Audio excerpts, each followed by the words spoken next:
Oral questions by members. Leader of the Official Opposition. Thank you, Mr. Speaker. Well, it was August 11th when this government said they were going to file a stay in the Cowichan case. It was October 29th when they repeated that claim that they were going to file a stay. So here we are now, 4 months have gone by since the Cowichan case, and there's been no action. A stay has not been filed. The Premier has been caught, quite frankly, with his pants down, telling the public one thing but not following through with it. So now, after 4 months, I have a simple question for the Premier. Why did this Premier tell British Columbians that he was going to be filing a stay in this court case when nothing has actually been filed?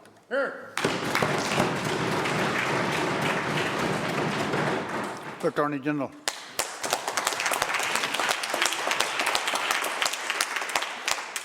Thank you, Mr. Speaker.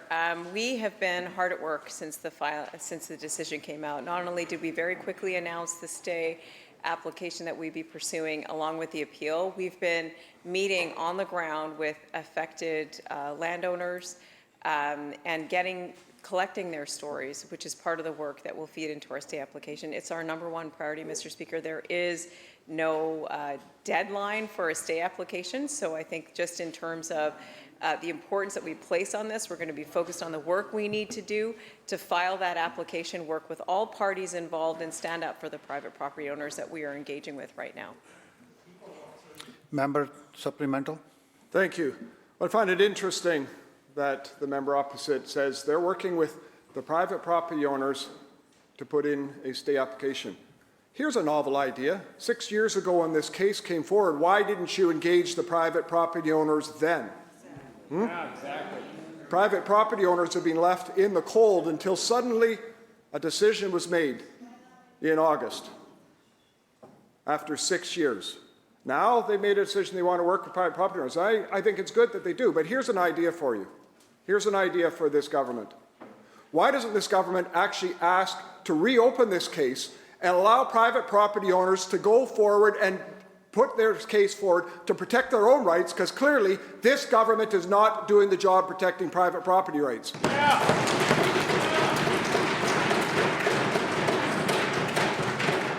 Attorney General. Thank you, Mr. Speaker. We made strong arguments at the trial level to protect private property rights, to stand up for our Land Titles Act, to make sure that those interests were protected. We were also one of the parties that went before the judge to make an application to say that we thought that the private property owners should be notified about what was happening at that time. We were the ones that brought that forward, and we heard the court said that at that stage that they didn't foresee any impacts to the private property owners, and that's why notification wasn't there. And they clearly got that wrong, Mr. Speaker, and that is why we announced an appeal and a stay, that we would be pursuing the evidence to put before the court to make sure that they saw that, in our view, that was an error, and we'll continue to stand up for those rights and work forward towards a resolution. Thank you, Mr. Speaker. Member for Columbia River Revelstoke. Mr. Speaker, opposition to the proposed Heritage Conservation Act amendments are coming from every corner of the province. The Union of BC Municipalities, the Business Council of BC, the Independent Contractors and Businesses Association, the BC Real Estate Association, the Association of Mineral Exploration are just a few in a long, growing list. They all say the same thing, Mr. Speaker. No meaningful consultation has taken place. Permitting will be much slower. Investor confidence is collapsing.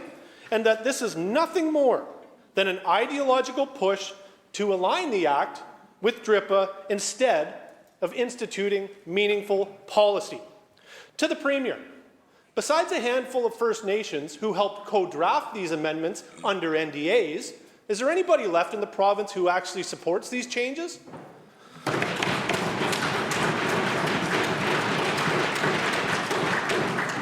Minister of Forests. Thanks. Thanks very much, Mr. Speaker.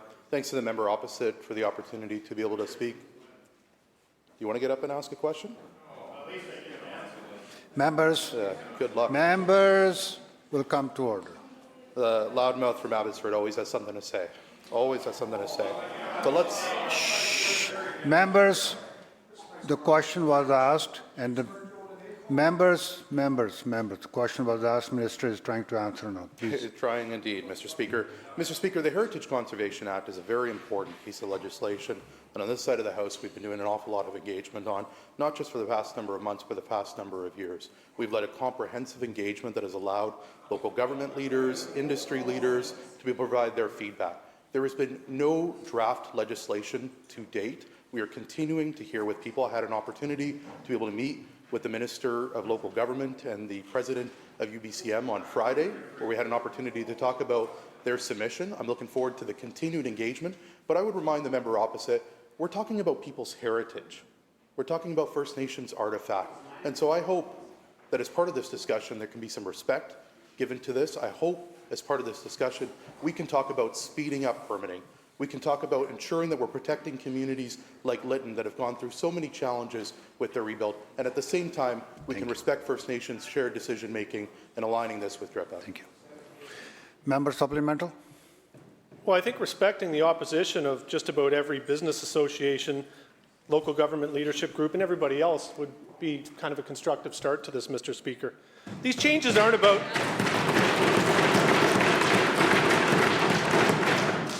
Changes have nothing to do with speeding up permitting. Even the Business Council of BC, who represents most of the business organizations in this province, have said that the HCA amendments, and I quote, shifts power dramatically from elected governments to a shared model with limited transparency, end quote.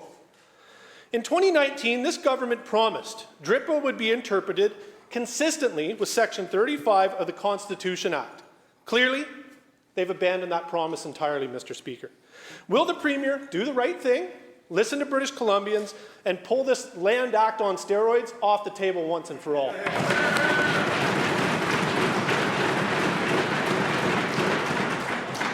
Minister of Forests. Mr. Speaker, there is no draft legislation. We're engaging with British Columbians. We have had thousands of submissions. We've had people participating in surveys. The Union of BC Municipalities sent in their submission. I spent this weekend reading their comprehensive document, and in fact, they support 26 of our proposals that we're giving consideration to. The engagement doesn't stop here. I want to ensure that when we bring forward legislation that speeds up permits, that respects First Nations, that ensures that communities that face wildfire challenges and a whole host of other things like floods can rebuild faster. I've been very clear, as has this side of the House, what we want to accomplish. It is a shame, Mr. Speaker, that the members opposite are standing away from this legislation, and I would say showing a level of disrespect. I would say, member opposite, what's shameful is the level of disrespect that the members opposite are showing to First Nations and their artifacts and their heritage. That's what's disrespectful, Mr. Speaker. But what I would say, Mr. Speaker, is we are focused on this side of the House building British Columbia. The members opposite are opposed to every major project in British Columbia. They'll champion a project from Alberta. They won't champion projects here in BC. We will modernize the Heritage Conservation Act in a way that meets the needs of British Columbians. Minister. Leader of the third party. Leader of the third party. Thank you, Honourable Speaker. Last week I asked this government to study the health impacts of the fossil gas industry in BC. The Minister of Energy and Climate Solutions assured this House that the analysis had already been done. He referenced a 2018 report on fracking in BC, but the Minister will know that that report did not include an examination of the public health implications of fracking in the northeast of our province. Thanks to relentless lobbying by the Canadian Association of Petroleum Producers and others, we still don't have a comprehensive, cumulative, and independent health impact assessment of LNG and fracking. We can use data from the rest of North America to piece the picture together, and the results are clear. Fracking methane out of the earth harms human health, increasing pressure and costs to our healthcare system, social programs, and infrastructure. My question, Mr. Speaker, is to the Minister of Health. When will her ministry step up and conduct the research that wasn't done in 2018? Minister of Energy. Well, as noted for the member last week, the government instituted a fundamental review of hydraulic fracturing in BC, which came with recommendations that were broadly implemented, that have had a significant effect. As the member will know, there have been significant progress with respect to emissions in the oil and gas industry in a general sense, especially around methane emissions, a 51% reduction from 2015. And this work continues. He'll also know that in environmental assessment processes in BC, including recent ones with respect to Solisms and other projects, these issues have been comprehensively raised, and they are in those processes. So I disagree with the characterization of the member. I would say that always in our regulation, especially of water and of human health, Honourable Speaker, is at the forefront of that regulation, whether it's done by ministries of the government or by the BC Energy Regulator. Member supplemental. Thank you, Mr. Speaker. As we anticipate the results of the Clean BC Update review, I like to anticipate the rehearsed lines we hear from this government defending its gamble on LNG, climate be darned. They cite the handful of First Nations who've partnered on these projects, forgetting to mention the many First Nations who oppose them due to economic, social, and environmental harms. Every dollar invested in LNG is a dollar that could propel us into the inevitable clean energy transition, creating more jobs per dollar spent than on polluting fossil fuels. This government loved to say that BC's LNG is the cleanest in the world.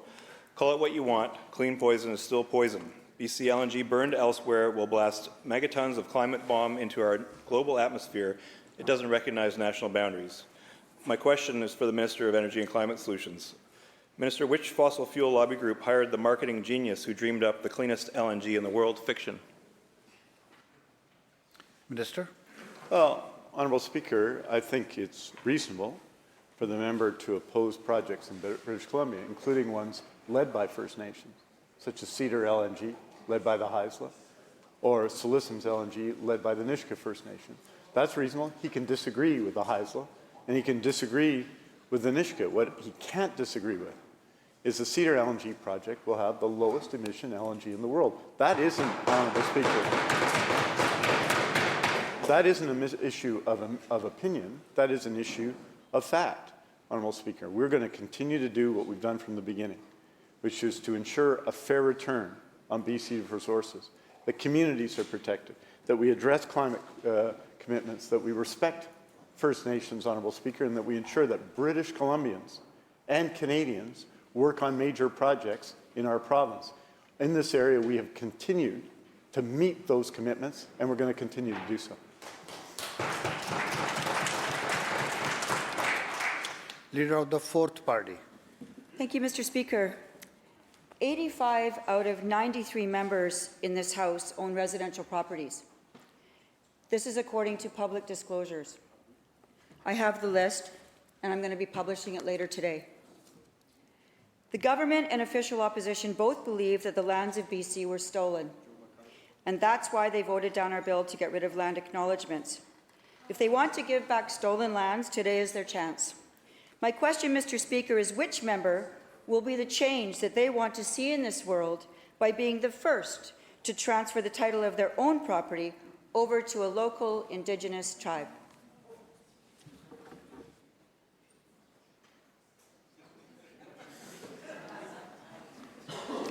Minister of Indigenous Relations and Reconciliation. Well, thank you for the acknowledgement, Honourable Speaker.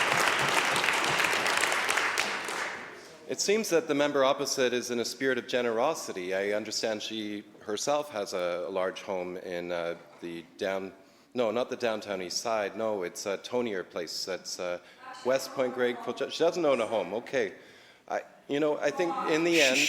Members. In the end, the member over there is going to try and sow discord, disunity, put neighbour against neighbour, pit member against member. Meanwhile, the vast majority of the rest of this House just want to be doing things like improving health care, fighting crime, making sure that our neighbourhoods are stronger, that people have jobs. If members opposite don't agree, I thought that's what they wanted to do too. Certainly we on this side of the House are focused on those efforts.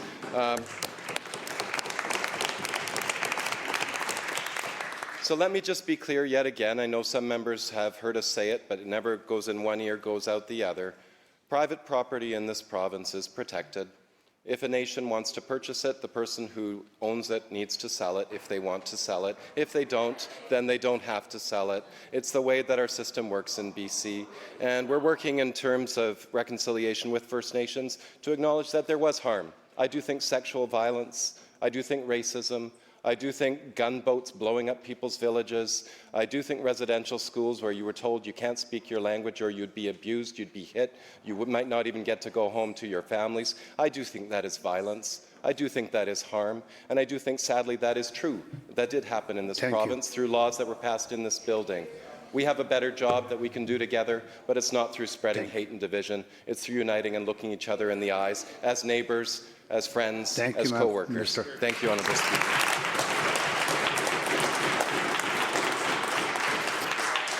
Members, as the chair has done in the past, I will remind members that question must pertain to the ministerial responsibility. Member, you have a different question?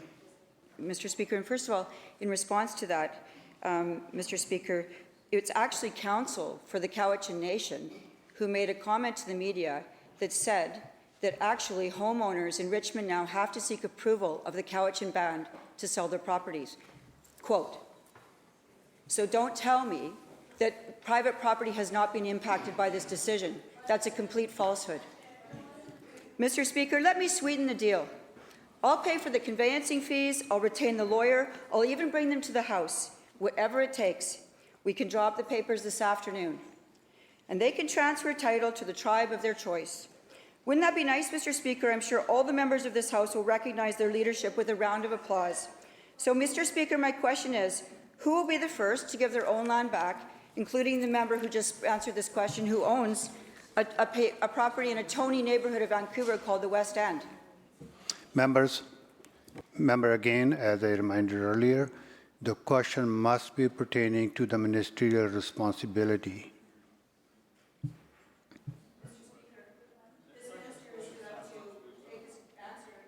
Hold on, sir. Shh. No, the chair has heard you. Member, that's fine. The chair have heard you. Attorney General. Mr. Speaker, as I've already said, we're in court right now, we'll be in court again to defend the property rights of British Columbians across this province. What we won't be doing is standing up in places like this where we respect and honor the history and traditions of the peoples of this province and condemning them through racist comments and splitting people apart. Mr. Speaker, we have really complicated problems to solve in this province, and we'll do it by sitting at a table together, bringing people together to solve those problems so we can move forward in a way that honors everybody's history and all their rights. And that's the work we're going to continue to do on this side. Thank you, Mr. Speaker. Member for Skeena. In Cowichan, 80 overdoses in 24 hours turned into an unprecedented crisis. Shelters ran out of naloxone, paramedics were overwhelmed, and people were collapsing one after another. Outreach workers called it terrifying and hell on wheels, and the community is traumatized. The Premier admitted that decriminalization was a failed experiment, yet this government still refuses to reverse course, even as drugs flood into communities and treatment and recovery resources are scarce and underfunded. When will the NDP learn that the problem isn't running out of naloxone, it's normalizing the use of dangerous drugs?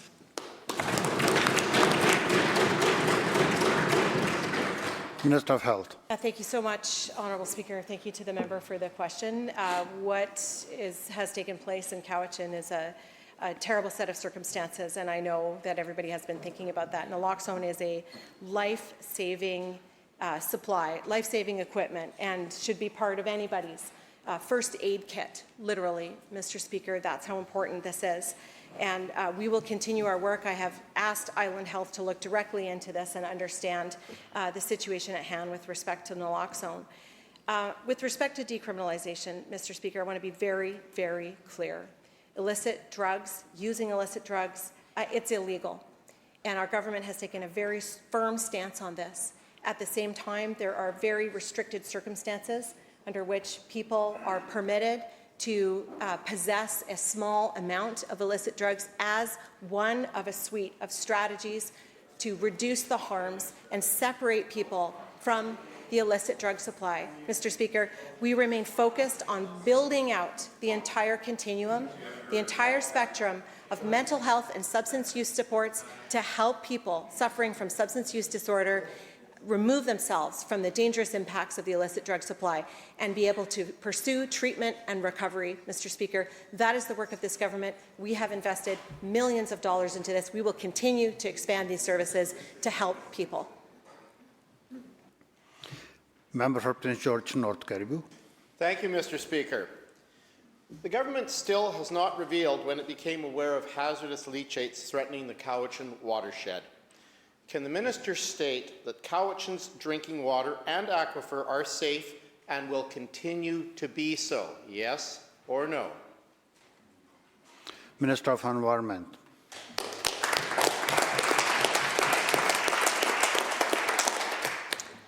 Thank you, Mr. Speaker. We've heard people's concerns about this site, and we are taking action. In 2021, the newly created Integrated Environmental Enforcement Unit led an investigation. We have a range of tools to make sure that the environment is protected, like pollution abatement and prevention orders. I met with the member opposite on Thursday. He did not provide me with the information that he had, and I did verify with him about the reports that we received. He's still refusing to give me this information. On this side of the House, we want to collaborate. We want to work with the federal government, the Cowichan tribes, to try to resolve this issue as best as we can, and I would welcome any information that the member would like to bring forward.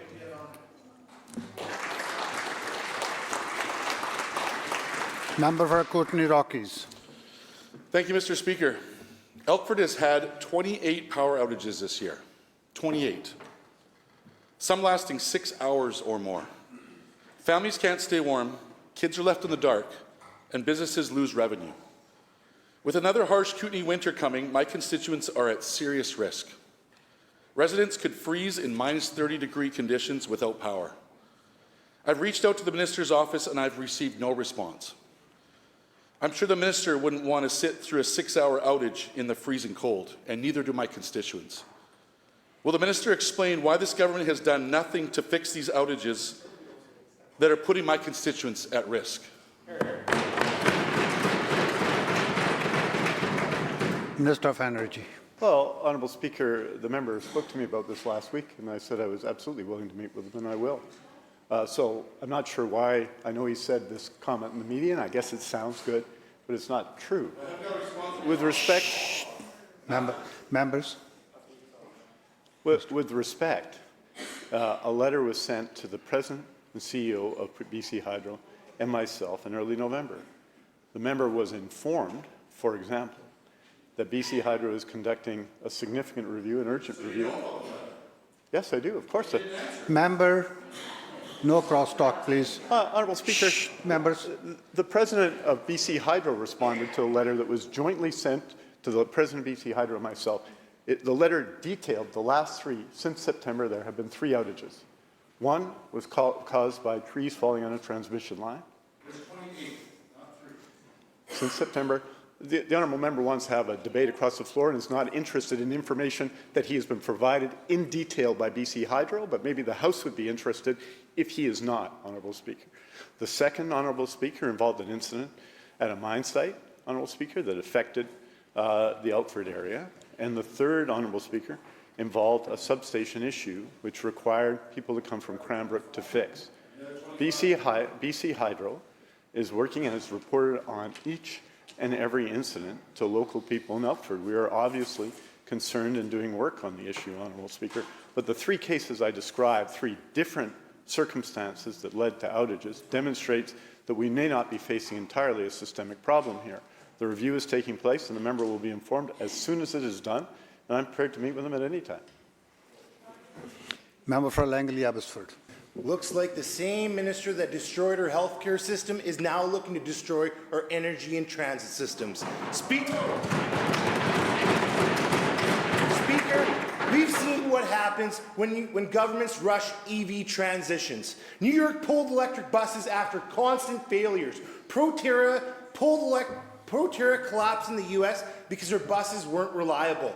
Bus batteries in Europe died mid-route and passengers were left stranded. Here in BC, it takes 4 electric vehicle buses to do the work of 1 natural gas or diesel bus. Speaker, before phasing out natural gas and diesel buses, has this government done any real analysis or consequences of charging capacity, maintenance needed for an all-electric fleet, or is this just an ideologically driven motivated? Minister. Honourable Speaker, BC is leading Canada in the adoption of EV vehicles. It's leading Canada because people in British Columbia understand the EV vehicles, including buses, are really the future of transport in our world. All over the world, we're seeing dramatic increases in EV purchases and the adoption of EV systems in transit as well, Honourable Speaker. BC, since the 1990s, has been a leader on this question, a leader in innovation in hydrogen, a leader in innovation in electric vehicles, a leader in innovation in transit. Now, the member may not want to be on the side of innovation, may not want to be on the side of the future. He may be seeking to take us to some distant past, but here in British Columbia, we are working, Honourable Speaker, to ensure that we are on the cutting edge of innovation and at the same time that individuals have all of the advantages possible in adopting EVs, Honourable Speaker, and it's why we are number one in Canada in EV adoption. Member for Peace River South. Thank you, Mr. Speaker. The NDP government strongly opposes a northern pipeline, yet they've now flip-flopped and fully support expanding TMX, including dredging in the Burrard Inlet. Begs the question in my mind, why is this government perfectly fine with shipping oil through Vancouver, but dead set against economic opportunity for the North?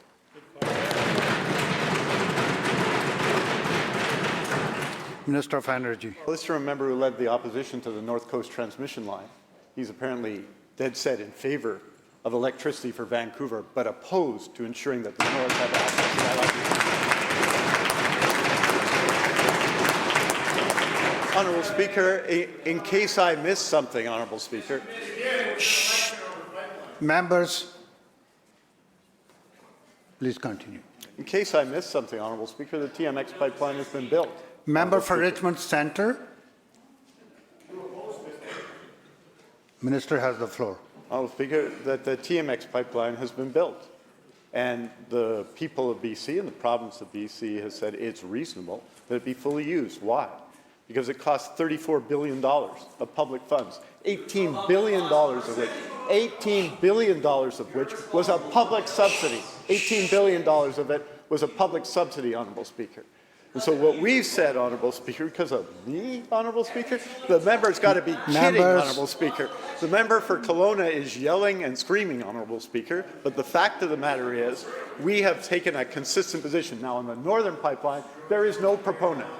There is no route, Honourable Speaker. There's no possibility of contracts that something that would cost the moon to use. There's no market, Honourable Speaker. It would require tens of billions in public subsidy. And by the way, Honourable Speaker, it would involve the lifting of a tanker ban on the coast, which enables tens of billions of dollars in investment in BC. We're a government that believes in investment in BC, Honourable Speaker. We support investment in BC. We don't vote against it at every possible opportunity, and we are going to continue to defend British Columbia all around and ensure that British Columbians benefit in the wealth we need in this province.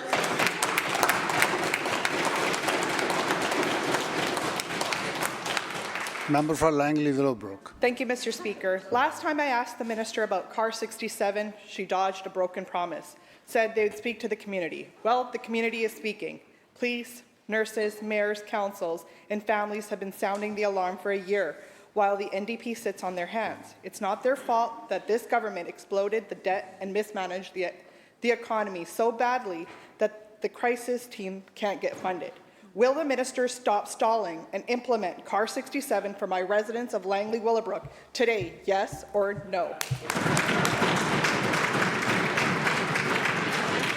Minister of Health. Thank you so much, Honourable Speaker. Thank you to the member for the question and for raising the really important role that this program plays in communities, and it's making a real difference by pairing police officers with healthcare workers to ensure that responses are appropriate for people that are experiencing crises. Mr. Speaker, this is helping people to get better access to supports, to get the help that they need. As has been discussed with the member previously, decisions are still being undertaken and the program is under review. We're very proud of the work that's being done by the officers, the nurses, mental health workers in this. We're going to continue to provide these supports for communities, and I look forward to talking with the member further. Thank you, Mr. Speaker. The bell ends the question period.